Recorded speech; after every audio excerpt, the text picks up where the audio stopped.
तो दोस्तों आपको एमआरएफए टेंडर को लेकर काफी कुछ पता होगा और ये टेंडर काफी लंबे समय से भारतीय वायुसेना के लिए चलाया जा रहा है। लेकिन यहाँ पर भारतीय वायुसेना की तरफ से एक लंबा वेट करने के बाद भी भारतीय वायुसेना को आज तक इस टेंडर के तहत लड़ाकू विमान नहीं मिल पाए हैं। लेकिन दोस्तों अब आपको बता दें कि भारतीय वायुसेना के इस टेंडर को लेकर बहुत ही बड़ा अपडेट निकल कर आया है। और दोस्तों अब यहाँ पर बताया जा रहा है कि जो राफेल फाइटर जेट इस टेंडर के ऊपर नंबर 1 बना हुआ था, अब वही फाइटर जेट नंबर 1 से यहाँ पर फिसलता हुआ दिखाई दे रहा है, क्योंकि अमेरिका ने इस $20 बिलियन की डील को हासिल करने के लिए एक बहुत ही बड़ा दांव चला है। और दोस्तों सच मानिए कि अमेरिका ने अब इसी टेंडर को यहाँ पर जीतने के लिए ये तय कर लिया है कि फ्रांस और अन्य देशों के हाथों से इस टेंडर को छीनने के लिए अमेरिका ने पूरी तरह से अपनी कमर कस ली है। और अमेरिका अब वो हर प्रयास करना चाहता है जिसके तहत वह इस टेंडर को हासिल कर पाए। लेकिन दोस्तों सबसे बड़ा सवाल अब यहाँ पर ये खड़ा होता है कि आखिर भारत यहाँ पर राफेल फाइटर जेट को चूज करेगा, जो राफेल फाइटर जेट भारत के द्वारा अभी भी भारतीय वायुसेना के अंदर यूज किया जाता है और इसको 36 की संख्या में भारतीय वायुसेना यूज करती है। साथ ही भारतीय नेवी के लिए भी 26 की संख्या में राफेल फाइटर जेट को चुन लिया गया है और माना यह जा रहा है कि इलेक्शंस के बाद में इस डील को भी फाइनल कर लिया जाएगा और तब भारतीय नेवी को यहां पर 26 की संख्या में राफेल फाइटर जेट मिल जाएंगे। लेकिन दोस्तों अब अमेरिका की तरफ से दाव यहां पर 114 लड़ाकू विमानों की डील को लेकर चला गया है और बताया यह जा रहा है कि अमेरिका अब एक ऐसा ऑफर दे चुका है जिसके तहत भारत को अब यहां पर राफेल को पीछे छोड़ते हुए विकल्प के रूप में यहां पर अमेरिका के F-15EX फाइटर जेट को चुनना पड़ेगा। और दोस्तों अब खबर ये आ रही है कि बोइंग, जो कि अमेरिकन हथियार निर्माता कंपनी है और अगर पूरे दुनिया भर के अंदर देखा जाए तो ये दूसरे नंबर की सबसे बड़ी हथियार निर्माता कंपनी है और इसने अपने F-15EX ईगल फाइटर जेट को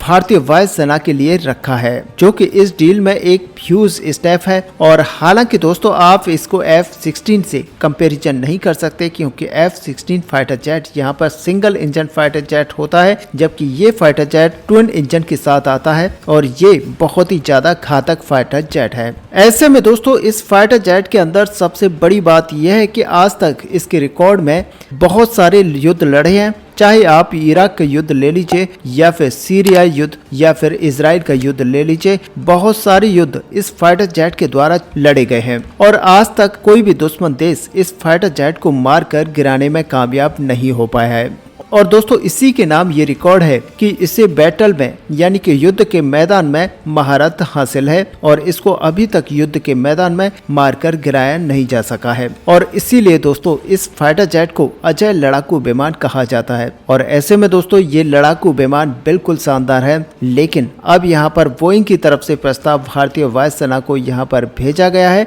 वो और भी ज्यादा खतरनाक है, क्योंकि इस प्रस्ताव के मिलते ही भारतीय वायुसेना को यहाँ पर अब सोचना पड़ेगा कि आखिरकार भारत के द्वारा 114 लड़ाकू विमानों के टेंडर के तहत राफेल फाइटर जेट को लिया जाए या फिर F-15EX फाइटर जेट को लिया जाए। और दोस्तों सच माने कि इस लड़ाकू विमान के ऑफर ने राफेल फाइटर जेट को काफी पीछे छोड़ दिया है। दरअसल दोस्तों जैसा कि मीडिया रिपोर्ट के अंदर बताया जा रहा है कि बोइंग ने भारत को अब कहा है कि F-15EX फाइटर जेट को अगर यहाँ पर लिया जाता है तो कंपटीशन में जितने भी फाइटर जेट्स हैं, चाहे वह राफेल हो या फिर यूरो फाइटर जेट हो, कोई भी लड़ाकू विमान ले लीजिए, ये फाइटर जेट सबसे ज्यादा खतरनाक है क्योंकि इसकी रफ्तार सबसे ज्यादा है और साथ ही आपको बता दें कि ये लड़ाकू विमान सबसे ज्यादा हथियार कैरी यहाँ पर कर सकता है। ऐसे में दोस्तों अगर देखा जाए तो ये फुल कैपेसिटी पर अगर हथियारों को लोड किया जाता है तो मानकर चलिए कि राफेल से 50% ज्यादा हथियारों को ये कैरी कर सकता है।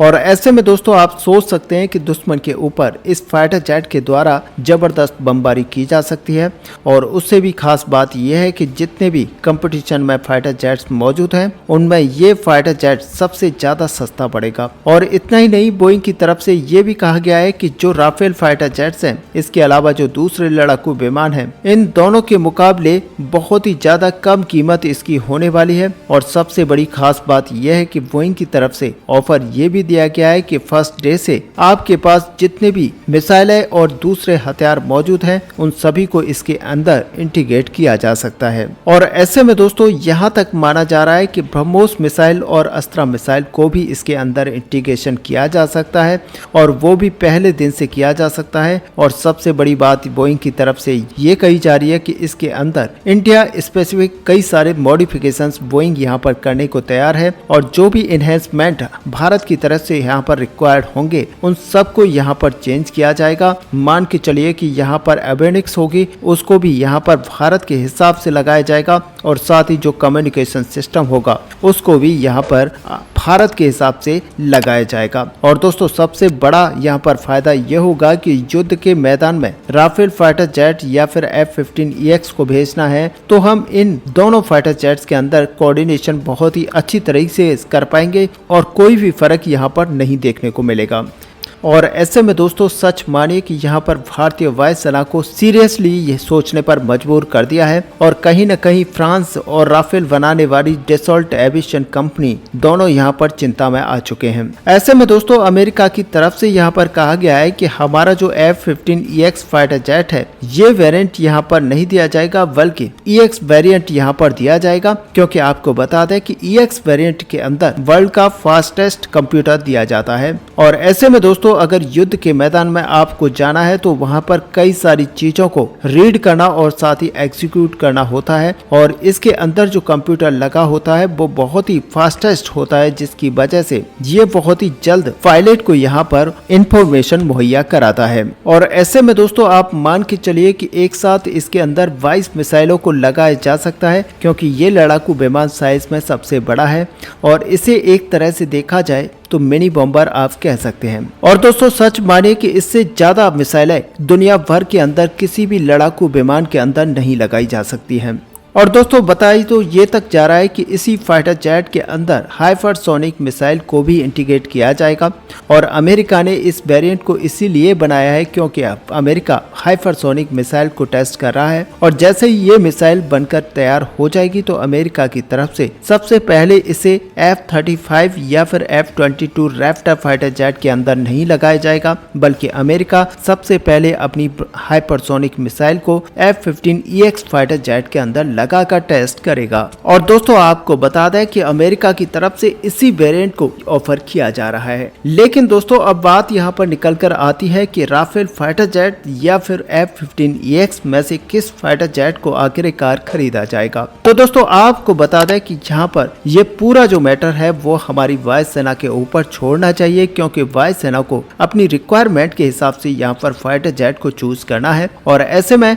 आपको बता दें कि दोनों फाइटर जेट थोड़े से डिफरेंट हैं, क्योंकि राफेल फाइटर जेट हवा से हवा में मार करने में यहाँ पर बहुत ही ज्यादा कामयाबी के साथ आता है। और साथ ही आपको बता दें कि F-15EX इसलिए लड़ाकू विमान माना जाता है क्योंकि इसको दुश्मन के बंकरों और दुश्मन के रडार सिस्टम्स को पूरी तरह से ध्वस्त करने के लिए काम में लिया जाता है। और ऐसे में दोस्तों अगर दोनों फाइटर जेट्स को यहाँ पर देखा जाए तो दोनों के काम यहाँ पर थोड़े से अलग हैं और ऐसे में यहाँ पर हमारी वायुसेना ही तय कर सकती है कि आखिरकार कौन से फाइटर जेट को भारतीय वायुसेना के अंदर इंडक्ट कराया जाएगा। वैसे दोस्तों अगर देखा जाए तो अभी तक भारत के अंदर अमेरिकन लड़ाकू विमानों की कमी है और अमेरिकन लड़ाकू विमानों को भारत यहाँ पर यूज नहीं करता। और ऐसे में यहाँ पर 36 की संख्या में राफेल फाइटर जेट्स को ऑलरेडी भारतीय वायुसेना में इंडक्ट कराया जा चुका है और इसके लिए इंफ्रास्ट्रक्चर जो एक प्रॉपर यहाँ पर चाहिए होता है उसको भारत पहले से बनाकर तैयार कर चुका है।